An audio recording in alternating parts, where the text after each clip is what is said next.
Entrada 1, 2, 3, smile. Nagsawa na tayo sa mga palaman kaya gawa tayo ng chicken sandwich spread. Pero wala akong mayonnaise kaya gawa muna tayo. Dalawang itlog yung gamit ko dahil super small yung itlog namin. Kung meron kayong large dyan, so isa lang ang gamitin. 1 cup ng sunflower oil or canola oil. 2 tablespoon ng vinegar, 1 tablespoon ng sugar, konting mustard na patak lang, tapos half teaspoon ng salt. Yun lang.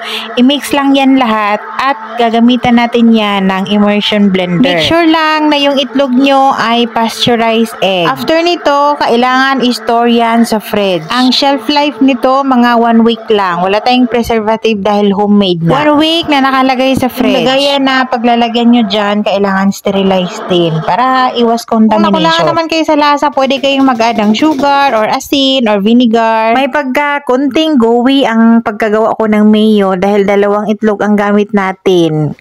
Kaya kayo dyan, pag gumawa kayo 1 large egg in 1 cup of oil. Pero okay lang naman yan dahil gagawin natin tong chicken sandwich spread.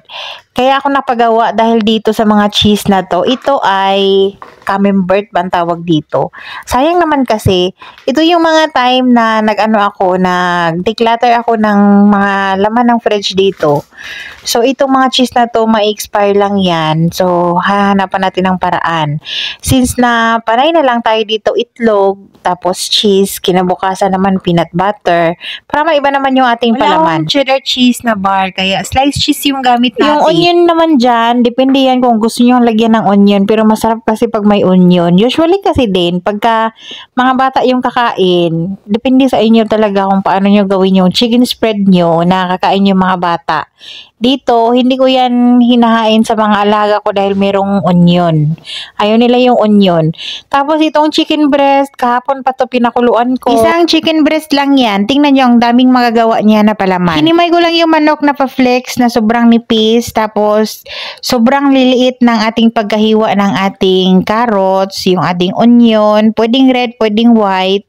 Tapos, ilagay na yung cheese and inubos ko na yung mayonnaise. Amang kutob-kutob lang tayo dito. Hindi naman tayo mga scientist, mga bee. Nag-add ako ng black pepper, pwedeng white pepper. Tapos, nag-add ako ng 1 tablespoon ng sugar. Pwede kayong mag-add ng condensed milk dyan instead of sugar. Kung gusto nyo naman ng mas matamis dyan, mag-add kayo ng more sugar or condensed milk. Depende sa gusto nyong lasa. Hindi na ako nag-add ng salt dahil meron na tayong cheese na nilagay. Kung meron kayong sweet pickle relish, pwede kayong mag-add ng konti. Chop nyo lang ng pinong-pino. O diba marami tayong palaman na naggawa today. Isang chicken breast lang yan at tira-tirang cheese at homemade mayonnaise. Ang dami na nating palaman na nagawa. O yung paglalagyan natin dito, kailangan malinis at hindi basa. At kailangan natin yan i-store sa refrigerator. Pwede kayong maglagay ng lettuce sa bread, tapos ito, sobrang sarap na. O pwede ito bang palaman ngayong New Year kung meron kayong mga creme bread dyan or loaf bread. Gawa pa tayo dito ng 2 bottle ng chicken sandwich spread. Malalaki pang bottle na yan. Bukas meron na tayong bagong palaman sa breakfast. O diba? Nung una kong gawa nitong palaman na to, yung panganay naming alaga dito, sabi niya masarap daw.